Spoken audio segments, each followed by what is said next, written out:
Engkau yang bertahta di atas setiap firman yang akan hamba sampaikan. Biar Engkau mengurapi hamba, biar Engkau menguasai kehendak pikiran dan perasaan kami Tuhan. Biar mata kami, fokus kami tertuju hanya kepadamu Yesus. Di dalam nama Tuhan Yesus kami sudah berdoa. Haleluya. Amin. Oke, baik, silakan duduk teman-teman.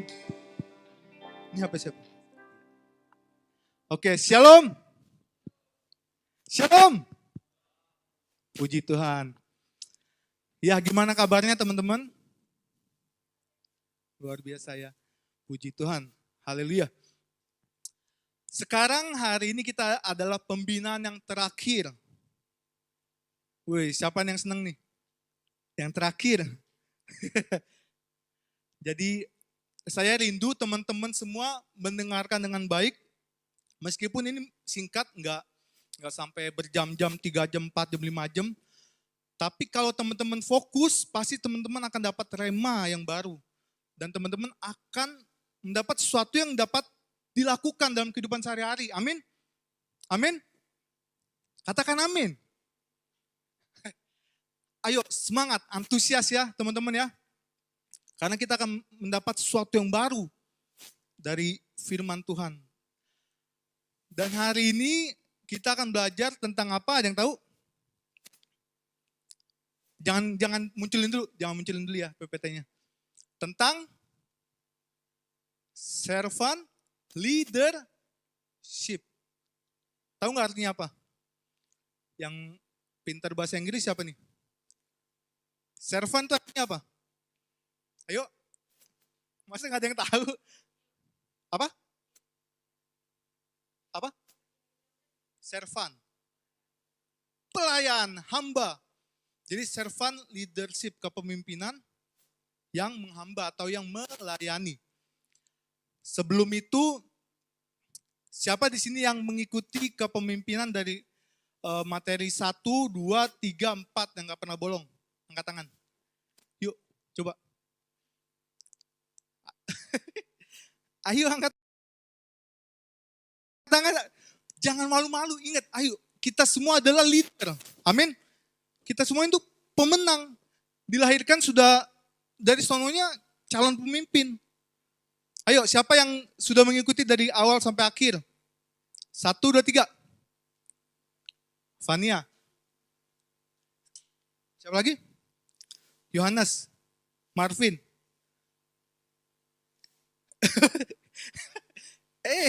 Iya Jera. Siapa lagi? Nggak ada lagi? Oke, nah sekarang nih saya mau tanya nih sebelum kita masuk kepada materi terakhir kita. Saya mau tanya kepada teman-teman yang hafal judul aja. Judul materi kepemimpinan yang dari 1, 2, 3. 3 aja tuh, judulnya aja. Atau mungkin bagi teman-teman yang ngikutin dari awal sampai akhir, poin-poinnya aja nggak apa-apa. Nggak usah semuanya, tapi poin-poinnya, misal materi 1 saya dapat ini. Dari 7 poin, ada 1 poin, udah nggak apa-apa. 2, materinya ini. Ayo, siapa yang mau? Yang bisa. Karena ini dapat sesuatu dari saya. Tahu hadiahnya apa? Sesuatu. Hadiahnya ialah jempol. Bukan dong, bukan. Mana kata saya?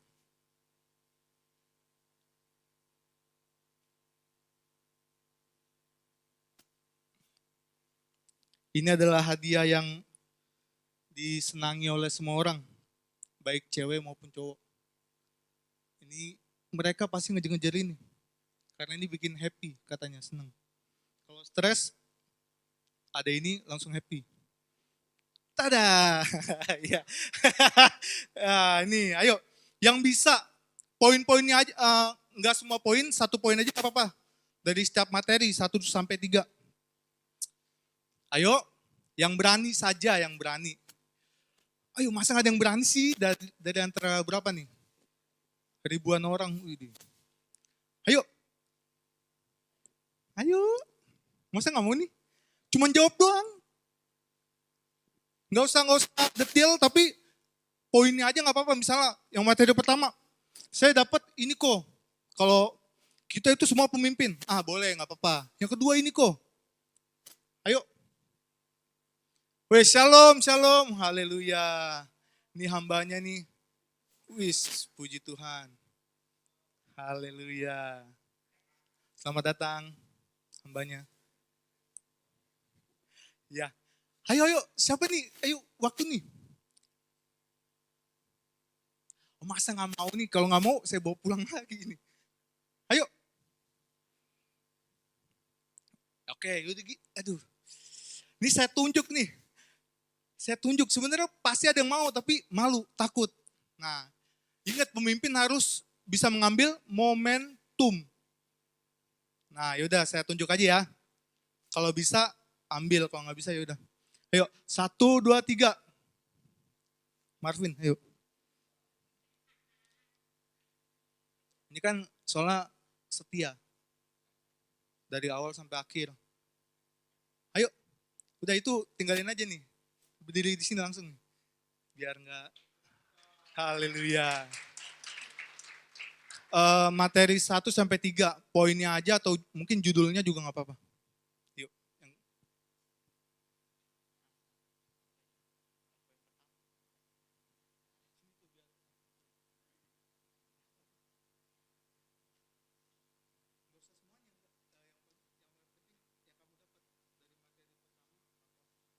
Poin pertama, perbedaan leader sama bos. Kalau leader itu dia menyuruh tapi melakukan, jadi bareng-bareng. Nggak nyuruh anggotanya doang yang ngelakuin tapi dianya cuma diem nyuruh nunjuk-nunjuk doang. Leader. Kalau bos itu kayak main nyuruh doang tapi nggak ngikut ngebantu. Ya.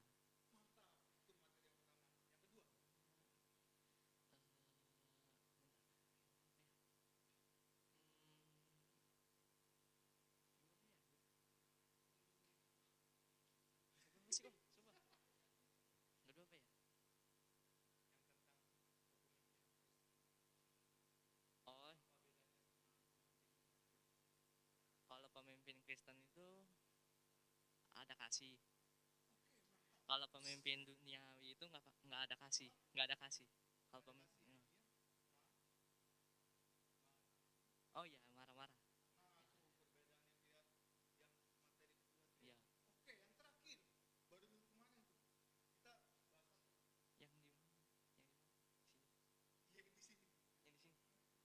di oh ya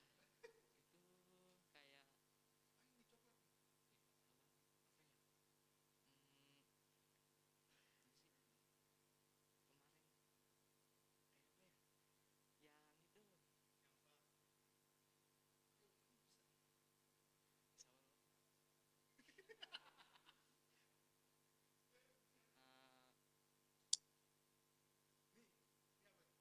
yang itu ada oh ada 5 level ya, ya, yang nggak tahu nggak apa ada pokoknya ada 5 level nggak tahu pokoknya yang pertama itu kayak apa sih dia kayak mengikuti tapi kayak terpaksa gitu level pertama level 1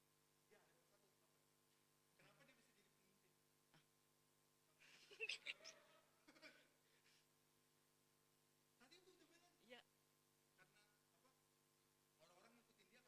terpaksa apa ya ada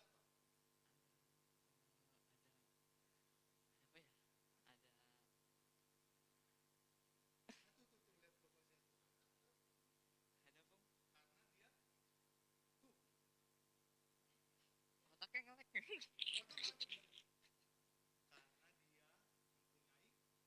oh jabatan ya gitu lah jabatan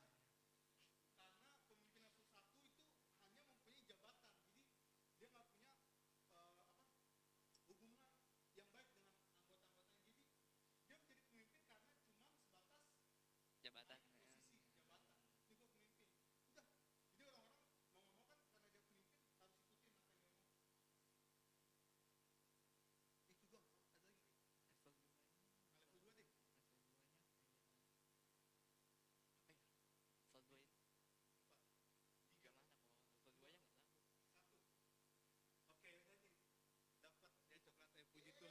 nih, oke, mantap. Ya. Oh ya, foto dulu, foto. Tuh, lihat. Oke, makasih, silakan duduk. Ya, sebenarnya ada satu lagi nih, tapi ada yang mau maju gak? Ada yang mau maju gak? Kalau nggak mau nih, saya bawa pulang. Nggak ada. Ada nih satu lagi, terakhir nih. Ayo, yang mau. Saya hitung sampai 10. Kalau nggak ada yang mau maju, oke, yaudah, nggak apa-apa. Buat saya. 1, 2, 3, 4, 5, 6, 7, 8, 9, 9 setengah, 9,75. Tuh. Ya, oke, kok siap. Puji Tuhan, yuk. Beri komentar bagi Tuhan, yuk. Ayo, coba. Nggak ada yang mau kayaknya. Sikat kokosnya. Jangan dong, itu dulu. Coba dulu dong.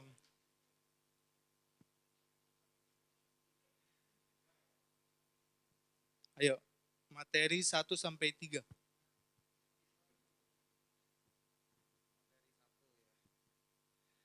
Apa ya? Materi satu apa sih? Yang gebleng apa ya? Oh, kepemimpinan Kristen itu eh gue tahu sih, cuma gue takutnya salah gitu. Gak apa-apa ya, coba ya. eh Tolong di situ jangan ada yang ketawa ya. eh eh eh, Kepemimpinan Kristen itu kayak tadi udah dibilang bahwa kita itu adalah leader bukan bos. Terus jadi apa sih? Selain itu apa lagi ya? Bingung. Em, Kasih clue dong kok. Satu aja satu. Iya. Arti kepemimpinan itu sebenarnya melayani. Benar gak sih? Iya. Eh, ah, Kepemimpinan itu sebenarnya artinya adalah melayani. Jadi bukan karena bukan karena bukan karena bukan karena bukan karena eh, bukan karena ini gue lagi nyetik. Bukan karena bukan karena kita dikasih jabatan terus akhirnya kita jadi eh, bos ya, tanda kutip bos. Tapi arti melayani arti kepemimpinan itu sebenarnya adalah melayani. Kau Daniel, apalagi sih, gak inget deh. Ya udah deh. Yang kedua apalagi ya? Yang kedua itu kalau nggak salah apa sih? Yang tentang apa sih kok? Yang kedua ciri-ciri kepemimpinan Kristen. Ya, pertama melayani dengan hati tentunya. Lalu kedua, melayani bukan karena terpaksa, namun pakai hati. Jadi melayani dengan hati. Lalu yang ketiga itu ciri-ciri kepemimpinan Kristen itu selain menjadi teladan. Benar gak sih? Gak tahu deh, pokoknya yang gak tahu gitu. Menjadi teladan, terus ciri-ciri kepemimpinan Kristen lembut kali ya. Ya kali ya kok ya, lembut. Ada gak sih? Nggak ada ya kayaknya ya. Kasih ya tadi udah kasih. Terus apa lagi sih? Iya bertanggung jawab ya itu pokoknya deh. Kedua, sabar. Saya catat. Jadi ada 5 posisi leadership ya by John Maxwell. Jadi pertama ada level posisi karena dia jabatan. Jadi saya menjadi pemimpin karena saya punya jabatan, saya punya posisi. Terus yang kedua tuh level hubungan. Jadi ini lebih bagus daripada level pertama karena level kedua ini dia punya hubungan dengan anggotanya. Dia care sama anggotanya. Nah, di level kedua ini biasanya pemimpin itu mendengarkan anggota, terus dia melakukan observasi, Lalu dia melayani dengan baik. Itu yang harus dilakukan oleh pemimpin yang kedua. Terus yang ketiga ada level pencapaian. Harus sampai 5 kok. Nggak usah. Boleh.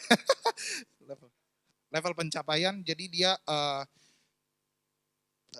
dia itu produktif. Jadi pemimpin dia produktif. Dia menghasilkan sebuah karya. Alhasil itu yang menjadikan dia punya kredibilitas. Nah, level 4 itu ada level mengembangkan tim. Jadi dia bukan hanya produktif, tapi dia juga mengembangkan timnya.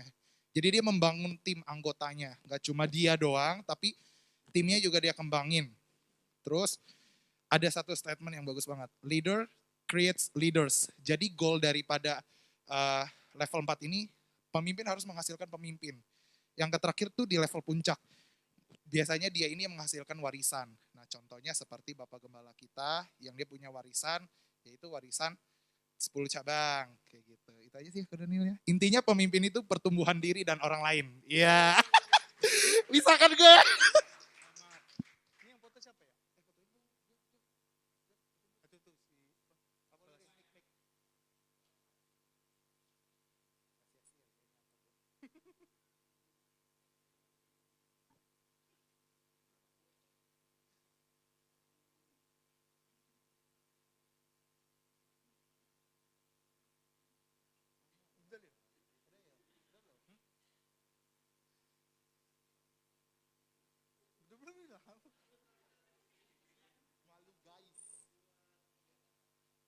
Oke, makasih Koko Sea.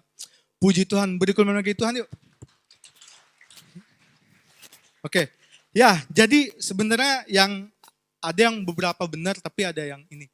Yang pertama arti kepemimpinan, jadi maksudnya sebagai pemimpin kita ialah sebagai influencer.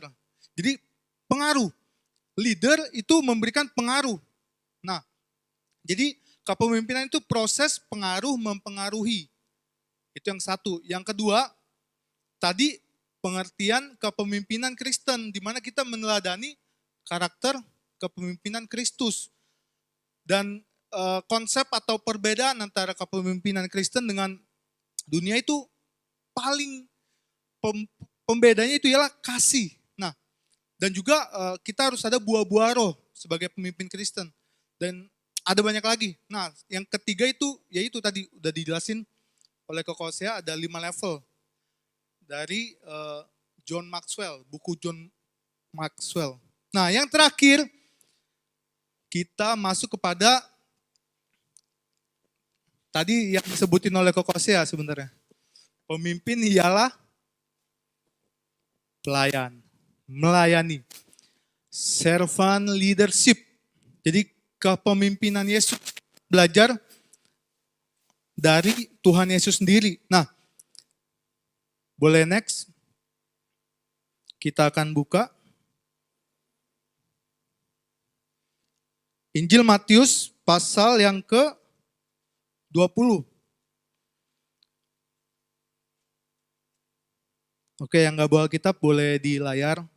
Yang bawa kitab yuk dibuka yuk.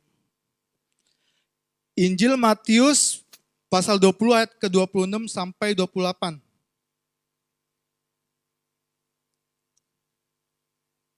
Kita baca bareng-bareng ya. Langsung 26 sampai 28 tanpa henti. Udah ketemu semua? Oke, ya. Oke, boleh lihat di depan ya.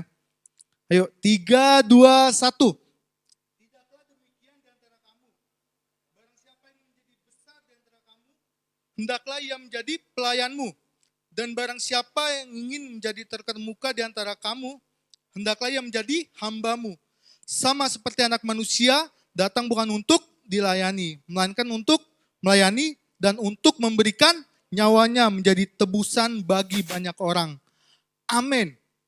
Ya, di sini ayat ini berkata di mana tidaklah demikian di antara kamu, barang siapa ingin menjadi besar di antara kamu, hendaklah ia menjadi apa? Menjadi apa? Pelayanmu. Dan barang siapa ingin menjadi terkemuka, terhormat, tersanjung, terbesar di antara kamu, hendaklah ia menjadi hambamu. sama seperti siapa? Anak siapa itu? Tuhan Yesus. Datang bukan untuk dilayani, melainkan untuk melayani dan untuk memberikan nyawanya menjadi tebusan bagi banyak orang. Ya, di dalam kekristenan kita jarang mendengar ini. Di mana kita menyebut atau memanggil Yesus adalah hamba yang sejati. Yesus adalah pelayan yang sejati. Benar gak?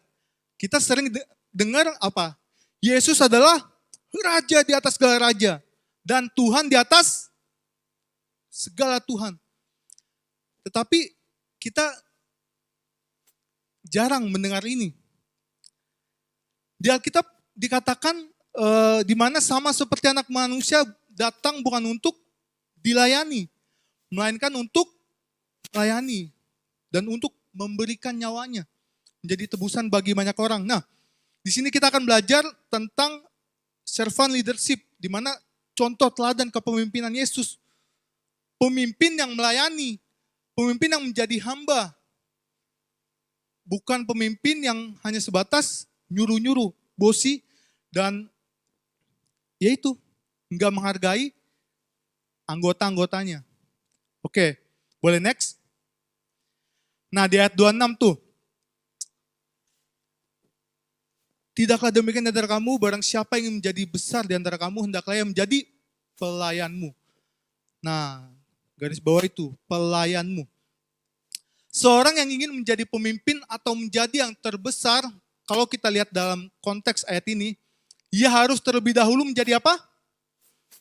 Seorang pelayan bagi yang lainnya, bagi teman-teman kita, bagi sahabat-sahabat kita. Menjadi pelayan merupakan hal yang wajib dilakukan bagi mereka yang ingin menjadi pemimpin. Hal ini beda banget sama dunia. Nah, tetapi ini yang saya mau bilang teman-teman, banyak sekali sekarang orang-orang sekuler dunia sudah mengambil kepemimpinan ini. Jadi bahkan saya lihat jurnal-jurnal servant leadership itu, bahkan yang menulis bukan orang Kristen, tetapi orang seberang. Ini yang saya kadang miris. Orang-orang Kristen kok mencari hal di luar Kristus, mencari hikmat di luar Kristus. Banyak motivator atau mungkin yang teman-teman tahu seperti yang ini. Anda super sekali. Jawaban Anda super sekali. Tahu siapa itu? Siapa?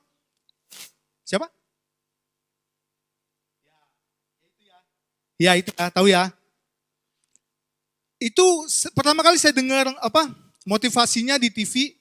Saya kira itu dia orang Kristen karena dia nyebut lebih baik, lebih gampang, lebih mudah untuk memasukkan unta ke dalam lubang jarum daripada orang kaya masuk kerajaan surga.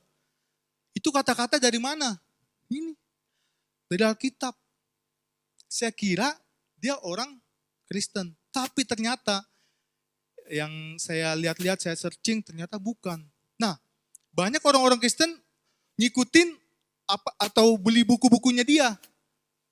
Tapi kenapa nggak langsung cari sumbernya nih, Alkitab yang adalah firman Allah.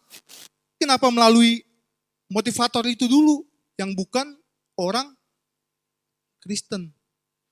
Nah, yang saya bingung juga, orang-orang Kristen di luar sana, orang-orang yang bukan Kristen di luar sana, sekarang nih mendalami yang namanya ini nih, Alkitab. Tetapi banyak orang Kristen yang sekarang malahan nggak pernah baca Alkitab. Mencari sumber pengetahuannya itu di luar Alkitab. Saya rindu teman-teman di sini nih, anak muda yang di sini nih, mencari ilmu atau hikmat. Itu yang dari Tuhan, bukan dari dunia. Amin? Amin? Saya rindu banget. Teman-teman itu membaca Alkitab setiap hari. Orang-orang yang anak muda nih, yang bisa dibilang mungkin nggak berpengalaman, nggak berhikmat dan ceroboh, kalau dia baca kitab setiap hari dan renungin, pasti akan menjadi orang yang berhikmat dan berpengetahuan. Nah, saya rindu teman-teman jadi seperti itu. Tetapi jangan sampai seperti itu saja. Jadi membaca Alkitab hanya sebatas pengetahuan. Jangan besarin pengetahuan aja. Karena kalau pikiran kita besar, kita akan menjadi seperti orang Farisi dan ahli Taurat. Kita sudah baca, renungin, lakukan firman Tuhan. Siapa di sini yang mau membaca Alkitab setiap hari, renungin dan melakukannya? Oh, haleluya. Sekali lagi nih, siapa yang rindu, yang mau dari sekarang untuk baca firman Tuhan setiap hari dan melakukannya? Ayo, boleh angkat tangan. Oke, puji Tuhan, nambah. Oh iya. Bagi teman-teman yang belum merindu, ya saya doakan untuk segera rindu dan Roh Kudus menjamah hati teman-teman. Supaya kita enggak terhilang dan kita enggak tersesat di tengah dunia ini. Ini ayat 26. Next, ayat 27. Dan barang siapa ingin menjadi terkemuka di antara kamu, hendaklah ia menjadi hambamu. Nah, kata hamba ini atau doulos, bukan doulos ya, tapi doulos. Dibacanya doulos dalam bahasa Yunani artinya apa? Hamba, pegawai raja, orang yang bergantung pada tuan atau mempunyai tuan. Nah, pengertian kata hamba atau budak ialah apa? Seseorang bekerja pada orang lain dan tidak berkuasa atas dirinya karena milik tuannya dan yang melaksanakan segala hal yang diperintahkan kepadanya.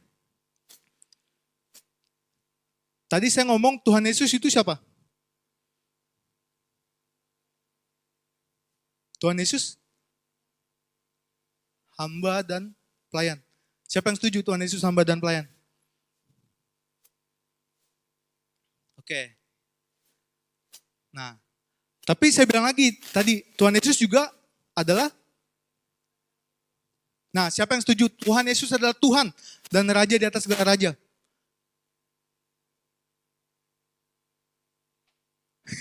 Kok ada yang, iya. Jangan takut, memang benar Tuhan Yesus adalah Tuhan. Jangan takut. Nah, ini adalah pengertian tentang hamba atau doulos. Grup pelayanan kita apa? Doulos ya, doulos Yuji ya. Oke, mantap. Next.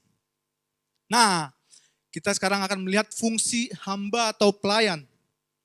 Nah, kata pelayan menurut kamus KBBI, Kamus Besar Bahasa Indonesia ialah ada 3 nih artinya. Di mana pelayan itu ialah membantu menyiapkan atau mengurus apa yang diperlukan seseorang atau meladeninya.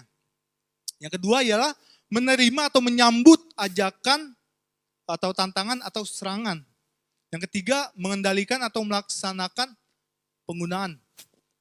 Nah, jadi fungsi dari pelayan atau hamba itu ialah membantu seseorang menyiapkan apa yang menjadi keperluannya. Dan jika dalam konteks kelompok, maka seorang pelayan juga menyiapkan dan mengerjakan apa yang menjadi kebutuhan kelompok dan bukan lagi hanya kepada satu orang. Tuhan Yesus itu melayani satu orang apa banyak? Siapa aja yang dilayani Tuhan Yesus? Siapa? Semuanya. Contohnya apa? Murid-muridnya. Nah, kalau kita kaitkan dengan ayat 26, sebenarnya Tuhan Yesus ingin apa? Ayo baca yuk. 1, 2, 3. Dalam kaitannya, coba yuk. Baca sama-sama dengan keras. 1, 2, 3.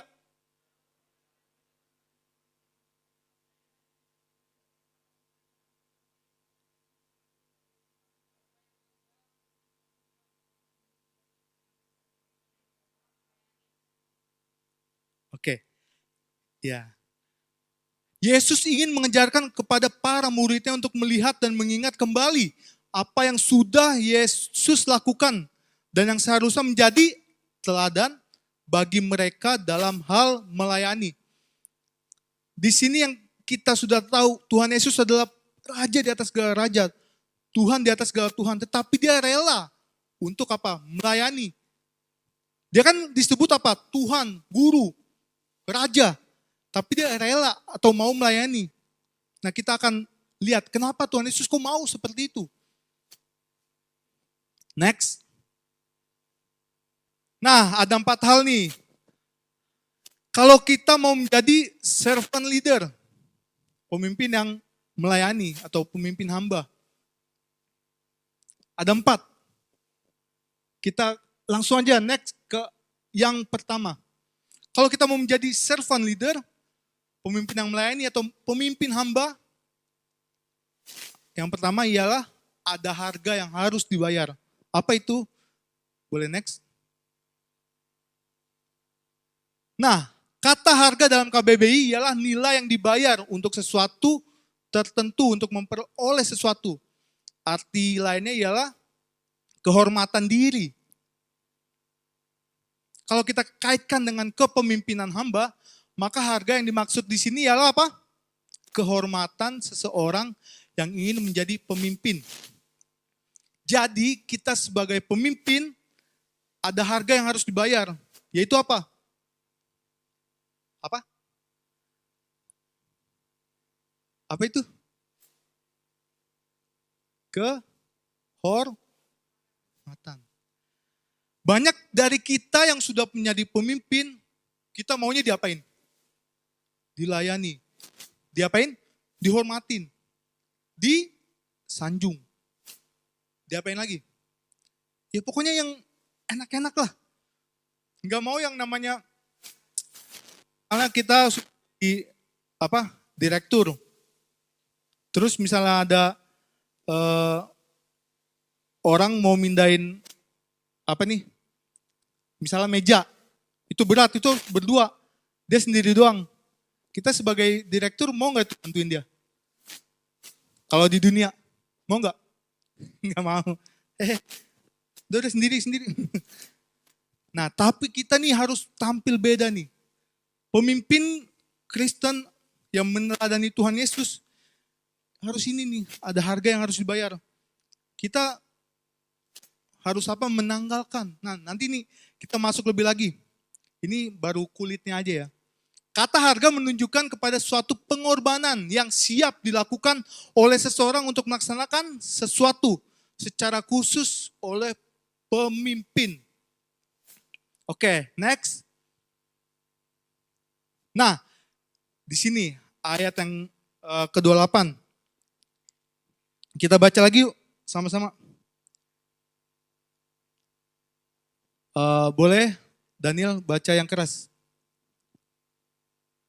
Ada Alkitab gak? Kalau enggak, ya minta tolong buka di depan dong. Matius 20, ayat 28.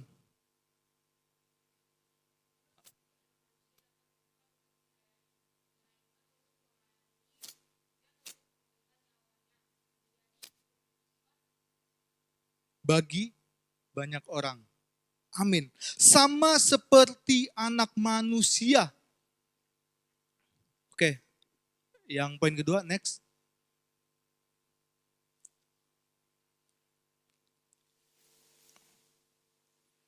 Yesus tidak menyebut dirinya sebagai apa? Mesias atau Allah.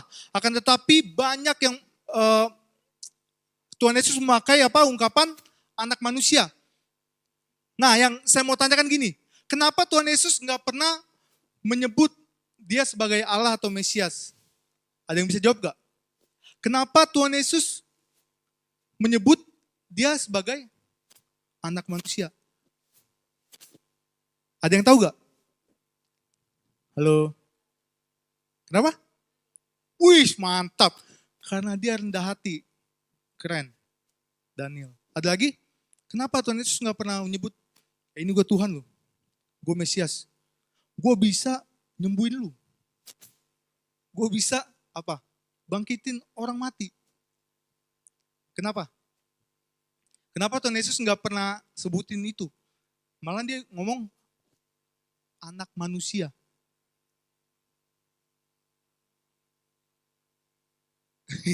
Oke, Daniel nih mantap nih, antusias sekali nih ya. Saya suka nih semangatnya. Oke, maju terus Daniel. Yang lain, ayo. Masa kalah sama Daniel nih yang koko, cece. Kenapa? Ayo. Fania, kenapa? Tuhan Yesus enggak menyebut dirinya, saya ini Mesias loh. Saya ini Allah. Tetapi memakai ungkapan,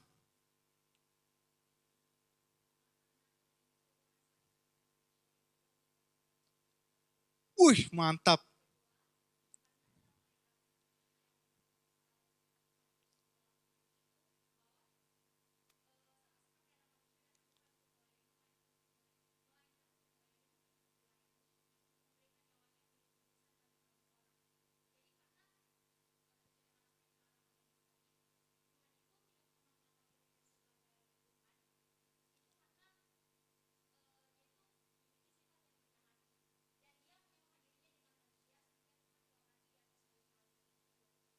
Wih, berkenan bagi Tuhan yuk. Maaf, tapi tadi kalau Fania ngomong nggak masuk ya? Ya, mic satu lagi dong, kalau misalnya itu tolong dong. Mic, tadi yang megang. Nah, nanti kalau saya tanya jawab ke siapa langsung dikasih ya, tolong ya. Nanti ya. Karena ini kita pembinaan, bukan khotbah. Jadi harus ada interaksi tanya jawab. Oke. Bener banget kata Fania, kita nanti akan bisa lihat kok kalau teman-teman ikutin ini sampai habis. Kenapa Tuhan Yesus menyebut dirinya anak manusia, bahkan menyebut dia apa? Hamba, pelayan. Bukan menyebut saya ini Tuhan loh, saya ini Mesias yang harus diagung-agungkan. Nah, kita bisa lihat nanti nih. Makanya teman-teman simak baik-baik. Jangan ada yang keluar toilet. Nah, karena apa? Tuhan Yesus menerangkan watak atau karakter. Nah, menderita dan mati di atas kayu salib. Nah, Yesus tidak menunjukkan dirinya sebagai raja dan Allah secara tidak langsung. Berarti dia apa? Menyangkal dirinya dalam tanda kutip ya. Tanda kutip, ingat. Menyangkal dirinya demi apa? Demi misinya. Nah, jadi kenapa Tuhan Yesus menyebut dirinya itu hamba dan juga pelayan? Yang pertama, untuk menjadi apa? Teladan bagi kita semua, enggak hanya bagi murid-murid. Dan di sini kita bisa lihat kerendahan hati Tuhan Yesus. Dan yang paling penting itu apa? Belas kasihnya. Kita sering lihat gak, kalau teman-teman sering baca di Perjanjian Baru, Tuhan Yesus setiap ngelihat orang buta, ngelihat orang-orang berkerumun, datang kepada dia, ada orang sakit, dia bilang apa? Di Alkitab bilang apa? Maka tergeraklah oleh belas kasihan. Maka Tuhan Yesus tergerak oleh belas kasihannya. Nah, ungkapan sama seperti anak manusia menghubungkan dirinya dengan cerita pengajarannya. Ia menutupi dirinya sendiri dengan maksud apa? Merendahkan dirinya dengan menyangkal diri untuk maksud yang mulia. Kita nih sebagai orang Kristen, yang saya lihat ya banyak sekali bukannya malah merendahkan diri, jangan merendahkan diri, merendahkan hati di hadapan manusia. Tapi kita harus merendahkan diri kita di hadapan Tuhan. Tapi banyak setiap orang Kristen bukan merendahkan hati di hadapan manusia, tetapi meninggikan diri. Bahkan yang saya miris banyak malahan orang dunia yang lebih lebih kalem, lebih enggak mengekspos dirinya sendiri untuk mengagung-agungkan dirinya. Ya gitu. Saya rindu semua di sini nih. Semua di sini tanpa terkecuali belajar untuk melakukan ini. Mempunyai kerendahan hati, mempunyai belas kasihan. Kalau ngelihat teman kita yang belum makan, Kita ngapain? Kita ngapain? Kasih makan. Teman kita yang, aduh nggak bisa datang gereja nih, nggak ada yang jemput. Kalau kita tahu, kita jemput. Tapi kalau misal memang nggak bisa jemput, kasih tahu, Koko Jerry dijemput atau enggak Koko Sea. Ya. Jadi atau enggak ini Koko Yohanes. Puji Tuhan. Ya, kita beri kemuliaan bagi siapa nih? Bagi Tuhan. Ada pemimpin-pemimpin yang melayani di sini. Jadi saya rindu nih kita semua nih belajar nih untuk melakukan ini nih. Enggak hanya omongan saja, tapi kita praktekkan. Nah, sama seperti Tuhan Yesus. Tuhan Yesus itu enggak hanya sekedar ngomong, enggak hanya sekedar ngomongin ke murid-murid yang ngajarin, tetapi dia melakukannya. Menjadi teladan. Nah, saya rindu kita semua nih, mungkin teman-teman berpikir gini, saya belum jadi pemimpin, saya nggak bisa. Oke, sekarang coba belajar untuk dengan rendah hati menjadi pelayan. Gini teman-teman, firman Tuhan berkata, barang siapa meninggikan diri, dia akan direndahkan. Barang siapa merendahkan dirinya, dia akan ditinggikan. Dan kalau teman-teman setia dalam perkara kecil, maka Tuhan akan kasih apa? Perkara yang besar. Amin. Jadi seperti itu. Belajar. Saya pun belajar. Sebelum saya menjadi pemimpin sampai saat ini seperti ini, saya dulu belajar jadi apa? Pertama kali pelayanan. Ada yang tahu? Bass. Enggak langsung musik, enggak. Pertama-tama saya jadi apa? Aser. Aser. Tapi gini, dulu kan saya udah pernah cerita kalau saya orangnya itu minder, takut ngomong sama orang. Orang-orang ngumpul aja pasti saya ngindar. Karena apa? Nggak tahu, antisosial gitu. Dulu. Nah, jadi pas saat Tuhan jamah hati saya dan Tuhan mengubahkan hidup saya ngelakuin nih apapun, hal sekecil apapun itu dengan sungguh-sungguh. Nah, makanya pada saat saya waktu itu jadi singer juga waktu itu masih takut, jadi cuman kayak kaku gitu kalau singer.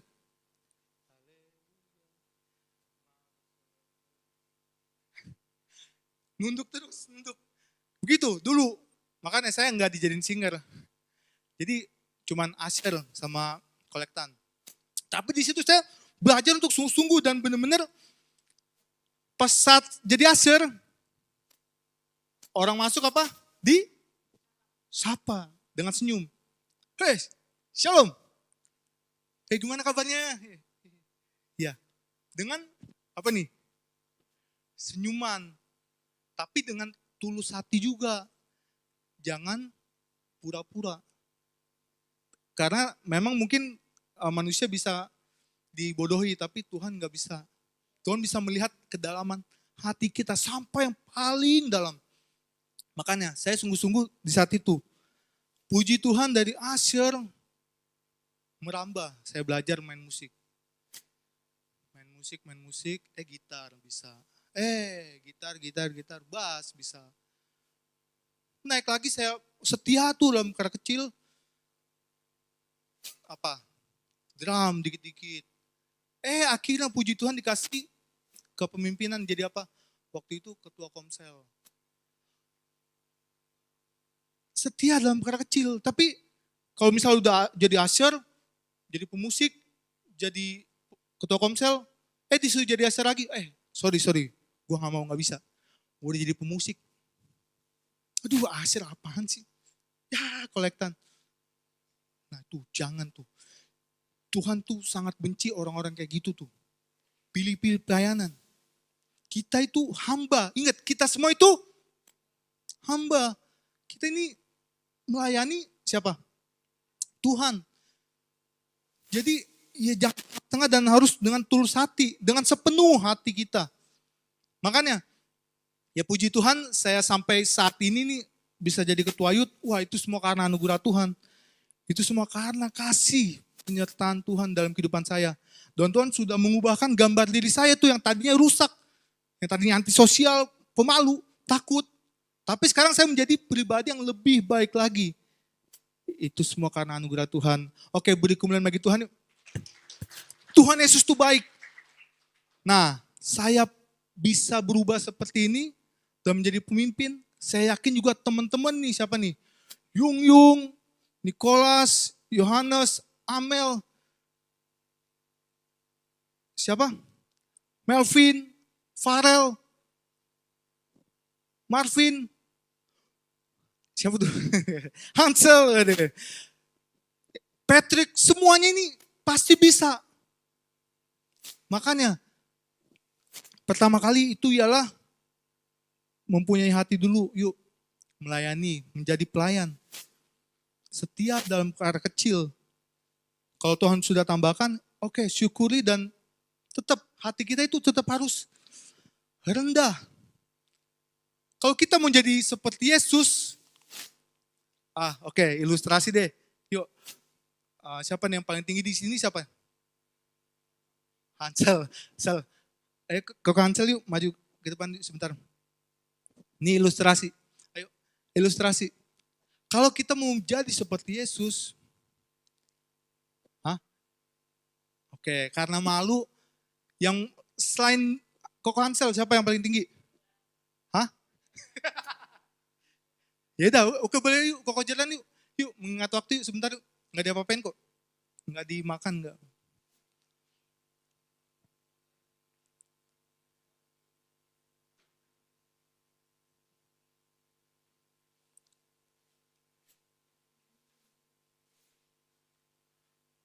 Nah, sini, biar kelihatan. Nih Koko Jordan nih. Kalau kita mau merendahkan dia, bisa gak? Bisa. Coba sekarang jongkok. Op. Masih bisa direndahin lagi gak? Bisa. Duduk. Masih bisa gak? Bisa. Oke. Enggak, duduk dulu, duduk silang. Bisa gak? Ini udah rendah belum? Sudah dong, sudah. Tapi masih bisa direndahin nggak? Masih bisa.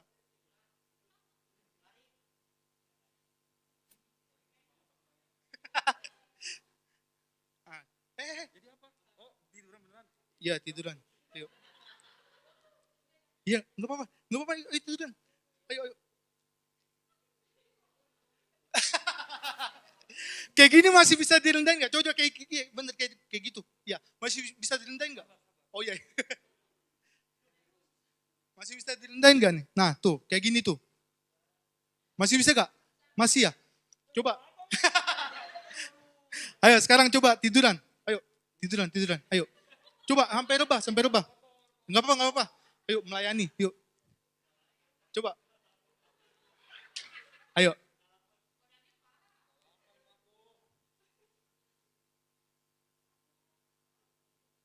Nah, masih bisa direndahin lagi gak? Masih lagi. Buset. Oke, makasih Koko Jordan yuk. Puji Tuhan. Kalau kita mau menjadi seperti Tuhan Yesus, jadilah serendah-rendahnya sampai orang gak bisa merendahkan kamu lagi. Wow, bisa gak tuh? Bisa gak? Aduh, sulit, susah. Kita aja disenggol dikit aja, aduh lu apaan? Kita aja diejek dikit aja, lu gak bisa. Tergores hatinya. Nah tapi baik lagi, Tuhan Yesus sudah menjadi teladan tuh. Dia diapain?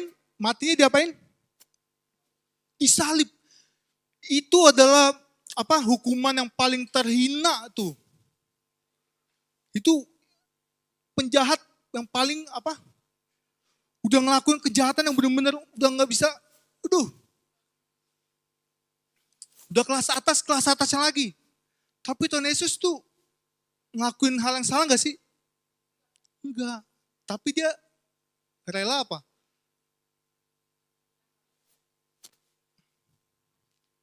Menyerahkan nyawanya untuk siapa? Untuk siapa? Untuk saya dan teman-teman. Nah, makanya memang mungkin sulit, tapi saya yakin pasti bisa. Kalau teman-teman punya hati yang mau diubah seperti Tuhan Yesus. Oke, next. Ya, ini dia. Ini kita ke poin. Kalau mau menjadi servant leader, ya inilah. Kita bukan dilayani, tetapi melayani. Pemimpin yang melayani. Kita buka yuk di Lukas 22 ayat 7. Saya minta tolong satu orang mungkin bisa baca. Dikasih mic-nya ya. Lukas pasal 22. Ini dari ayat 26 aja deh ya. 26 sampai 27. Lukas, Injil Lukas ayat 22. Pasal 22 ayat 26 sampai 27. Yang sudah dapat, ya mungkin Fani ya minta tolong. Ayat 26 sampai 27.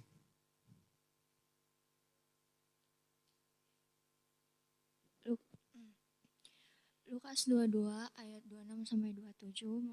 Demikian firman Tuhan. Tetapi kamu tidaklah demikian, melainkan yang terbesar di antara kamu hendaklah menjadi sebagai yang paling muda dan pemimpin sebagai pelayan. Sebab siapakah yang lebih besar, yang duduk makan atau yang melayani? Bukankah dia yang duduk makan, tetapi aku ada di tengah-tengah kamu sebagai pelayan. Amin. Di sini kita lihat apa? Tuhan Yesus secara sempurna menggambarkan apa yang diajarkannya. Jadi ingat sekali lagi, Tuhan Yesus itu adalah berintegritas. Pemimpin yang enggak hanya melalui kata-kata, tapi juga dia mempraktekannya. Di ayat 26, tetapi kamu tidaklah demikian, melainkan yang terbesar di antara kamu hendaklah menjadi sebagai yang paling muda. Dan pemimpin sebagai apa? Pelayan. Ayat 27, sebab siapakah yang lebih besar? Yang duduk makan atau yang melayani? Ayo, siapa yang lebih besar? Yang melayani atau yang duduk makan aja tinggal di datang tuh makanannya. Kalau di sini dibilang apa? Yang duduk makan atau yang melayani, bukankah dia yang duduk makan itu yang lebih besar karena apa? Dia yang beli kan. Nah, tetapi apa? Akunya, A-nya gede itu. Siapa ya? Itu siapa? Tuhan Yesus ada di mana? Ada di tengah-tengah kamu sebagai apa? Pelayan. Jadi pemimpin adalah pelayan itu ialah kita mencontoh dari apa? Tuhan Yesus. Dan kita sudah melihat apa yang dikerjakan oleh Tuhan Yesus bukan sebatas kata-kata, tetapi benar-benar dia mempraktekkan. Nah, setiap orang yang menjadi pemimpin atau terkemuka dalam lingkungannya atau kelompoknya, ia dituntut untuk apa? Untuk bisa menjadi teladan. Tuh, garis bawah itu. Teladan. Nah, yang mengikuti teladan Yesus. Di sini kita sebagai pemimpin Kristen, kita harus mengikuti teladan Tuhan Yesus. Tuhan Yesus walaupun dia adalah Tuhan dan dia adalah raja di atas segala raja, tapi dia rela untuk melayani murid-muridnya dan bahkan melayani orang-orang yang apa? Yang sakit, lumpuh, melayani doa pelepasan. Tuhan Yesus tuh melayani. Jadi enggak cuma sebatas kata-kata. Nah, jadi di sini kita bisa lihat kalau kita bukan dilayani tetapi untuk melayani, mengacu kepada apa? Kerendahan hati yang bersedia melayani orang lain. Nah, kita buka lagi tuh di Injil Yohanes 13 ayat 4 sampai 5 dan ayat 13 sampai 15. Oke, minta tolong dengan kasih yang sudah dapat, ayo langsung bacakan. Angel boleh minta tolong bacakan. Injil Yohanes 13 ayat 4 sampai 5. Injil Yohanes pasal 13 ayat 4 sampai 5. Pakai mic-nya ya.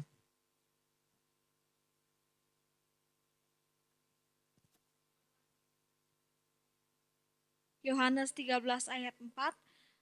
Lalu bangunlah Yesus dan menanggalkan jubahnya. Ia mengambil sehelai kain lenan dan mengikatkan pada pinggangnya. Ayat 5. Kemudian ia menuangkan air ke dalam sebuah basi dan mulai membasuh kaki murid-muridnya. Lalu menyekanya dengan kain yang terikat pada pinggangnya itu. Oke. Ayat 13 sampai 15 minta tolong Valen. Injil Yohanes pasal 13 ayat 13 sampai 15.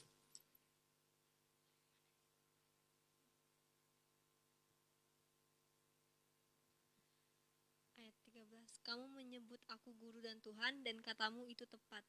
Sebab memang akulah guru dan Tuhan. 14. Jadi jikalau aku membasuh kakimu, aku yang adalah Tuhan dan gurumu, maka kamu pun wajib saling membasuh kakimu. 15.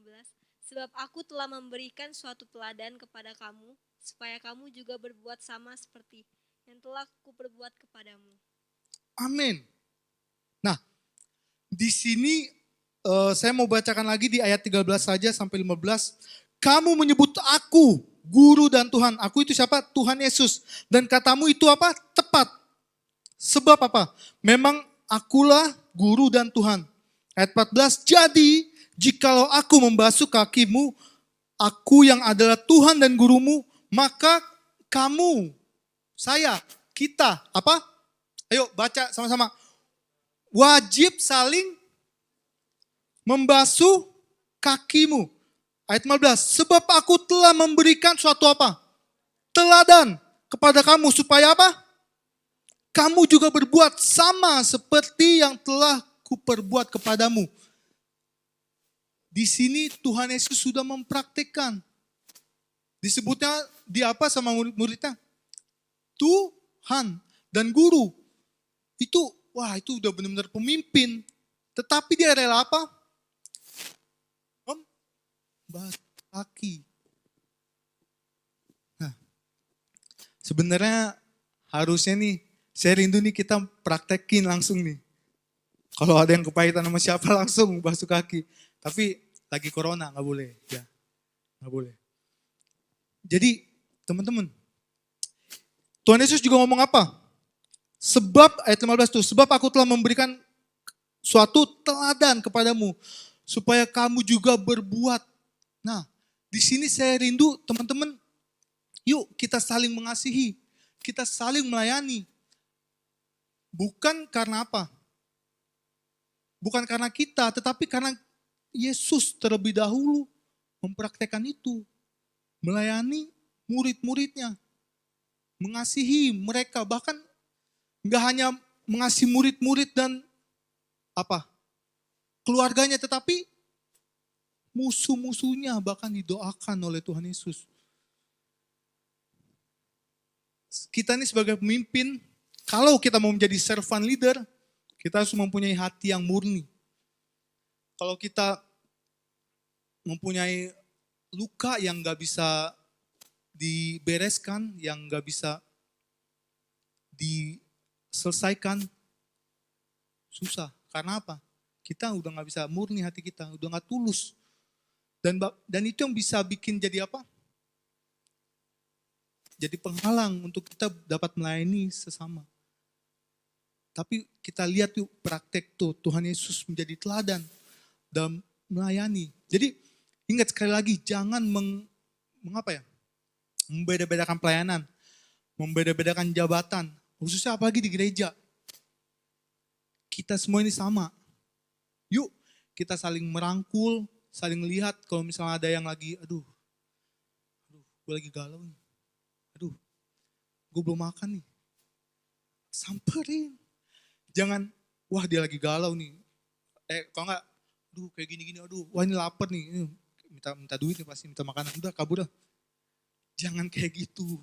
Kita harus saling mengasihi. Saling membantu. Amin. Amin anak muda. Amin. Harus. Oke. Kerendahan hatinya dan kasihnya menjadi dasar serta akar hubungan antara Allah dan karya penebusannya. Kerendahan hati dan kasih Yesuslah yang membuat ia mau apa? Melayani dunia dan bukan dilayani oleh dunia yang akhirnya berpuncak pada kematiannya di kayu salib dan menjadi tebusan bagi banyak orang.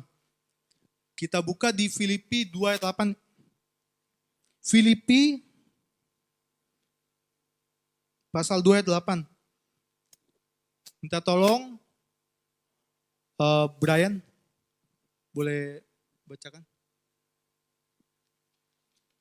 Filipi pasal 2 ayat yang ke-8. Dengan keras ya. Dan lantang. Filipi 2 ayat 8. Dan dalam keadaan sebagai manusia ia telah merendahkan dirinya dan taat sampai mati, bahkan sampai mati di kayu salib. Amin. Dalam keadaan apa? Tuhan Yesus sebagai manusia. Tuhan Yesus telah merendahkan dirinya tuh. Garis bawah itu. Merendahkan dirinya dan taat sampai mati. Bahkan sampai mati di atas kayu salib. Perbedaan antara agama Kristen dengan agama-agama lain, ada yang tahu gak? Ya. Oke. Perbedaannya. Semua agama mengajarkan kebaikan. Nih, ini. Perbedaannya agama Kristen dengan agama-agama lain ialah Allah, orang Kristen, itu turun langsung ke dunia. Jadi Tuhan Yesus yang menghampiri kita. Bukan kita yang menghampiri. Itu perbedaannya. Kalau agama-agama lain, kita harus apa? Berbuat apa? Kebaikan yang banyak. Biar kita bisa. Tetapi Tuhan Yesus, ini baca dengan sungguh-sungguh, dengan tulus, dengan kesiapan hati ya. Dan dalam keadaan sebagai manusia, ia telah merendahkan dirinya dan taat sampai mati, bahkan sampai mati di kayu salib. Untuk siapa itu? Untuk siapa? Untuk semua umat manusia, untuk saya, untuk kamu, untuk kamu. Makanya teman-teman, yuk kita sungguh-sungguh meneladani karakter ini. Tuhan Yesus rela mengorbankan nyawanya. Oke, boleh next? Ya, yang tadi sudah saya bahas, sudah saya perkatakan tadi. Ini nih poin yang keempat. Di mana kalau kita ingin menjadi servant leader, kita apa? Memberikan apa? Nyawa bagi orang lain. Apakah kita harus berkorban? Berkorban kayak dicambuk dulu kayak Tuhan Yesus? Ditonjok, diludahin, dipaku. Kayak gitu gak? Hah? Seperti itu gak? Tidak. Apakah kita harus ngebom? Tidak. Tetapi apa? Yang tadi sudah kita bahas. Memberikan nyawa itu bukan seperti mengorbankan kayak Tuhan Yesus. Tidak seperti itu. Nah, kita baca yuk. Nih, karya terbesar, termulia dan teragung yang telah dilakukan oleh Tuhan Yesus adalah merelakan nyawanya menjadi tebusan bagi dunia. Itu adalah sekali. Hanya sekali. Nah, yang kedua ini, perhatikan baik-baik ya. Pemimpin tidak persis atau tidak harus mengorbankan nyawanya seperti Tuhan Yesus. Tetapi apa? Tetapi apa yang terbaik. Tuh. Garis bawahi. Apa yang terbaik yang bisa diperbuat bagi orang lain, tanpa sungut-sungut serta tidak menuntut balas, sekalipun nyawa yang menjadi taruhannya, itulah yang merupakan pengorbanan. Wow. Itu garis bawah itu, yang terbaik. Di Yohanes 3 ayat 16, dibilang apa? Ada yang hafal? Karena begitu besar kasih Allah akan dunia ini, sehingga ia telah mengaruniakan anak yang tunggal, supaya barang siapa yang percaya kepadanya tidak binasa, melainkan beroleh hidup yang kekal. Tetapi kita baca di 1 Yohanes, surat 1 Yohanes 3 ayat 16. Boleh dimunculin gak di LCD? Biar kita baca sama-sama dengan keras ya, dengan lantang. 1 Yohanes 3. Surat 1 Yohanes 3 ayat 16. Bisa?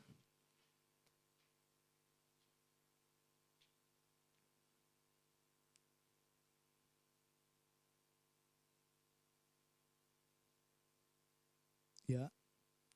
Oke. Mungkin yang sudah dapat bisa baca sama-sama ya. Nah, oke, di layar juga sudah ada. Bisa kita langsung baca. 3, 2, 1. Demikianlah kita ketahui kasih Kristus, yaitu apa? Bahwa ia telah menyerahkan nyawanya untuk kita. Jadi apa? Jadi kita pun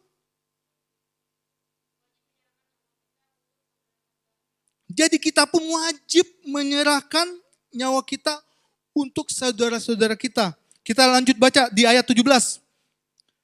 Barang siapa mempunyai harta duniawi dan melihat saudaranya menderita kekurangan, tetapi menutup pintu hatinya terhadap saudaranya itu, bagaimanakah kasih Allah dapat tetap di dalam dirinya? Ayat 18 yang terakhir, anak-anakku, marilah kita apa?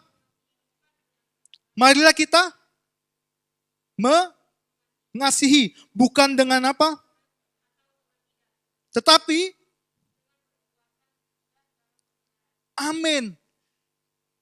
Di sini, kita berarti harus mempunyai, sekali lagi tuh, kasih.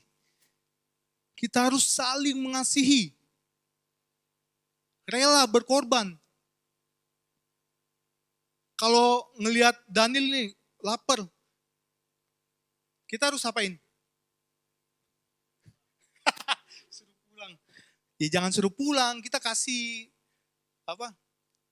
Kasih apa Daniel? Maunya pastel. Pizza. Oh itu. Ya pokoknya gitu. Kalau kita punya duit banyak, ya mungkin nggak banyak, adalah kita ngelihat orang lagi butuh, kita kasih bantuan. Atau mungkin dia lagi galau, butuh cerita butuh sharing. Ayo kita coba, ada apa? Yuk cerita aja nanti. Ini. Terus juga bantu doakan. Layanilah seorang akan yang lain. Bukan dengan perkataan saja, sekali lagi. Bukan dengan perkataan, tetapi dengan tindakan. Oke. Mungkin saya mau memberikan kesaksian juga, di mana di rumah saya ada IPO saya. Mungkin ada beberapa yang tahu, tapi ada juga yang masih belum tahu. Jadi IPO saya itu udah umur 70 atau 80. Nah, sudah dari 3 tahun atau 4 tahun yang lalu, udah gak bisa yang namanya jalan. Karena apa? Karena udah tua lah, udah benar-benar, ya itu, faktor U. Jadi, setiap hari, kalau dia masih hidup, manusia pasti apa? Makan, minum, buang air. Nah, disitulah saya dan koko saya mana? Ya, Ko Yusak dan juga adik saya belajar tuh untuk melayani itu. Walaupun itu dilihat orang gak sih? Enggak. Tapi setiap hari saya dan juga koko saya dan juga adik saya mungkin ada beberapa yang, apalagi adik saya, aduh gak mau. Aduh. Kesaksian hidup tuh, Vicky tuh. Vicky kan dulu kan rumahnya seberangan sama saya. Popo saya kan, ipo saya pup. Pup dan baunya baunya sampai kan saya sama Vicky lagi nongkrong lagi di depan kan di ruang tamu. Terus nyium bau apa? Vicky duluan apa saya duluan yang ngomong ya? Bau nih.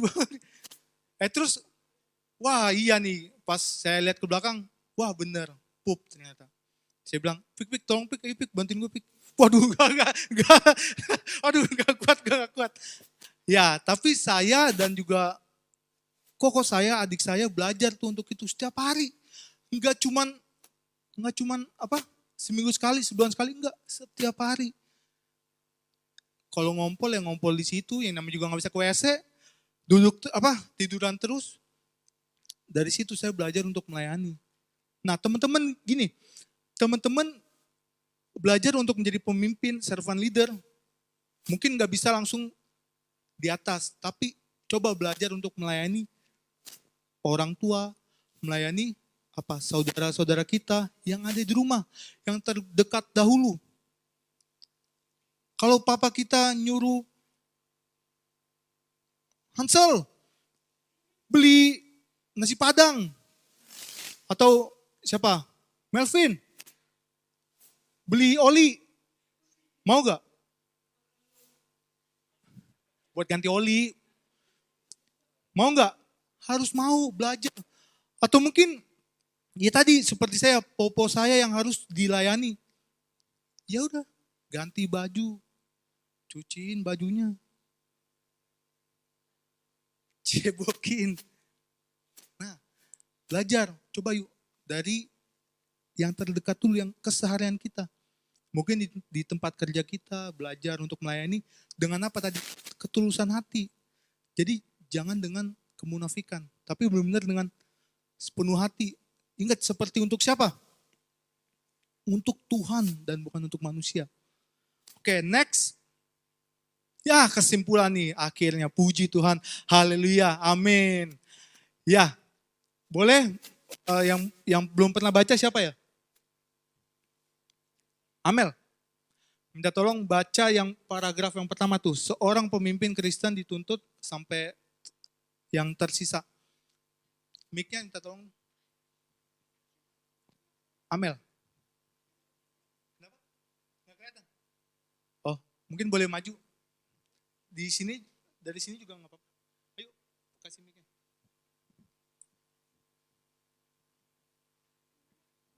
Dari sini kelihatan. Baca di atas. Kelihatan? Kelihatan? Hah? Kelihatan? Ya, oke, baca dengan keras ya. Yuk.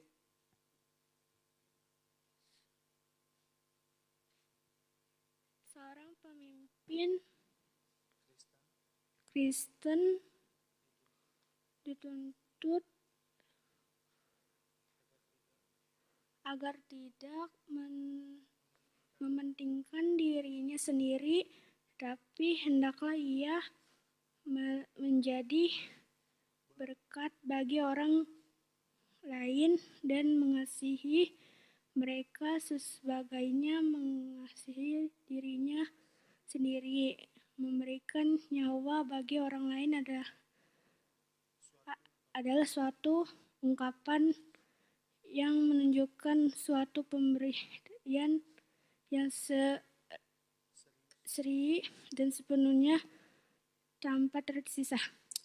Oke, mantap, makasih. Yuk, beri kemuliaan bagi Tuhan. Semangat Amel, maju terus. Nah, seorang pemimpin Kristen dituntut agar tidak mementingkan dirinya sendiri. Garis bawah itu. Tetapi hendaklah ia menjadi apa? Berkat bagi orang lain. Dan, tuh garis bawah lagi tuh, mengasihi mereka sebagaimana mengasihi dirinya sendiri. Memberikan nyawa bagi orang lain adalah suatu ungkapan yang menunjukkan suatu pemberian yang apa? Yang main-main. Yang setengah-setengah. Bukan. Tetapi yang serius dan sepenuhnya tanpa tersisa. Jadi sepenuh hati. Bukan setengah, bukan sebagian atau seperempat, tapi semuanya 100%. Nggak mudah, nggak mudah. Sulit memang, tapi yuk coba belajar. Saya pun masih belajar sampai saat ini. Saya nggak bilang saya sudah menjadi servant leader yang top, yang 100% sudah mengikuti karakter Tuhan Yesus. Enggak, tapi saya juga masih belajar. Saya membagikan ini, enggak langsung saya menjadi sempurna seperti Tuhan Yesus. Tapi kita semua yang masih ada di dunia ini sama-sama berproses. Jadi yuk sama-sama kita bertumbuh, yuk. Ya. Nah, yang terakhir, jadi jika seorang pemimpin tidak mau berkorban atau bayar harga untuk melayani orang lain, maka ia bukanlah apa? Servant leader.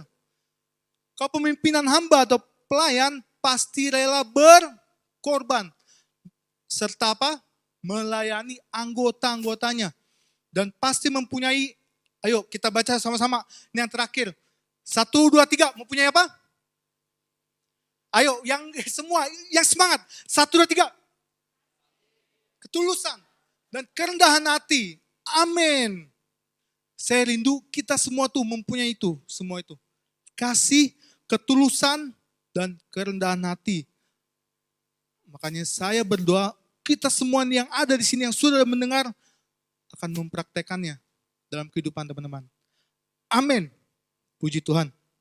Saya undang yuk. Pemusik well singer maju ke depan. Ini adalah pembinaan kepemimpinan terakhir dan saya rindu semua yang sudah materi yang sudah saya sampaikan, teman-teman minimal mungkin kalau nggak catat di tulisan tapi catat dalam pikiran. Dan untuk yang hari ini catat dalam apa? Hati.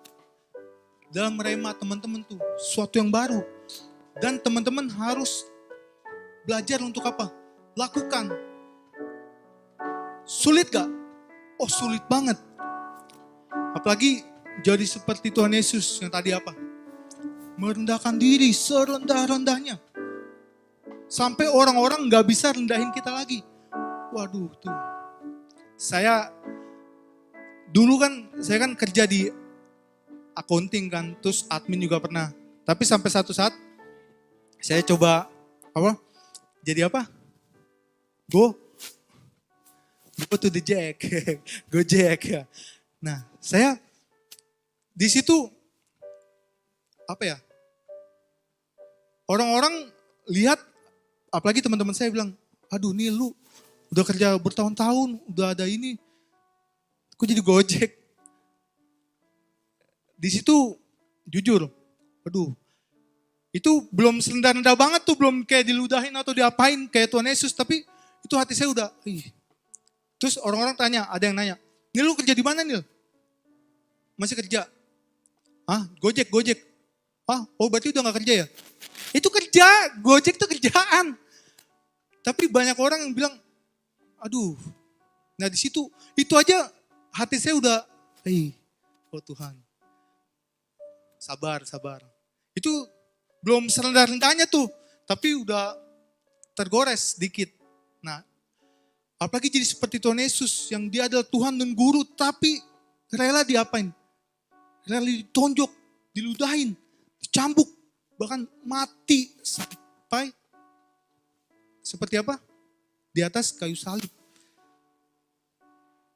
Nah, saya rindu kita semua belajar untuk mempraktekkan kasih ini, kasih Tuhan Yesus. Oke, sekarang saya undang untuk teman-teman kita bangkit berdiri. Kita semua yang mau menjadi pemimpin yang melayani, servant leader. Kita mau naikkan pujian ini dengan sungguh ya.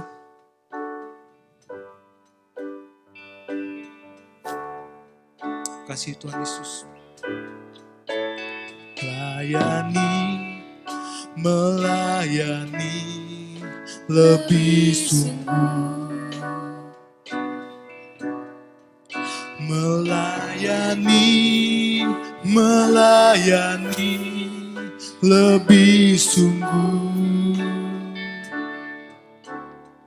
Tuhan lebih dulu melayani kepadaku, melayani lebih sungguh, melayani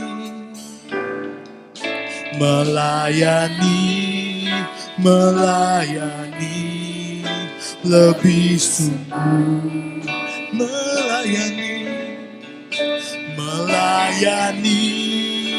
melayani lebih sungguh. Tuhan lebih dulu melayani kepadaku, melayani lebih sungguh. Katakan mengasihi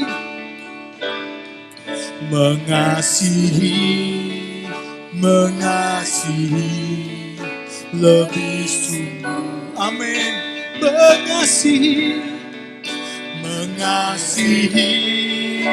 Mengasihi lebih sungguh. Oh Tuhan Yesus, Tuhan lebih dulu mengasihi kepadaku, mengasihi lebih sungguh. Teman-teman, saya tahu ada beberapa di antara kita mungkin mempunyai luka, goresan hati, di mana itu akan menghalangi setiap kita dalam melayani Tuhan, bahkan mengasihi. Mungkin orang yang kita sayangi menjauh, atau putus di tengah jalan, atau mungkin orang tua kita yang terkadang bikin kita sakit hati dan susah untuk kita mengampuni. Tapi sekarang saya mau tantang kita semua, yuk kita bereskan semua itu, kita serahkan kepada Tuhan, dan kita belajar untuk mengampuni mereka yang bersalah kepada kita. Dan bahkan kita belajar untuk mendoakan mereka. Karena itulah praktek atau teladan yang diberikan Tuhan Yesus kepada kita. Kita sebagai pengikut Tuhan Yesus, yuk belajar lakukan itu. Mari teman-teman angkat kedua tangan kalian. Kita nyanyi dengan sungguh, dengan lembut saja. Kasih Yesus mengampuni lebih sungguh. Mengampuni lebih sungguh.